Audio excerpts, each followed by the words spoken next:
Assalamualaikum Turnajmu Imut.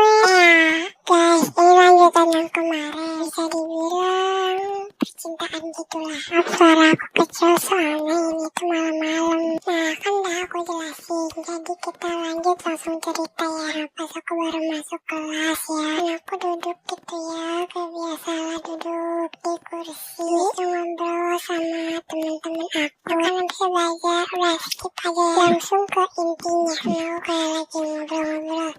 Nah, habis itu teman aku yang namanya I, sama namanya A tuh cowok, I cewek ya. Nah, pas aku lagi ngobrol tuh sama si I, nah tiba-tiba si L itu L cewek ya, si L itu tiba-tiba gimana kita menikah-nikahan gitu, si I sama si A yang jadi pasangannya. Nah, karena bisa bla bla bla, intinya mereka langsung kayak buat surat undangan gitu dari kertas, dan si A akan menikah hari Rabu. Ngomongnya aku obrolin pas lagi hari Rabu ya. Habis itu bla bla bla, akhirnya dibuat lah pernikahan.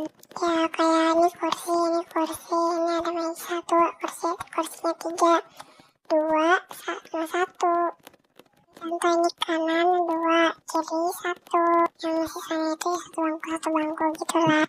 Ya pada nonton, dan jangan dibawa serius karena ini tuh cuma main-main. Sekitaran 15 menitan lah aku sama si I, si Im, si R, si L bikin warung. Enggak, cukup langsung part 3. Dan kalau temen aku please skip ya.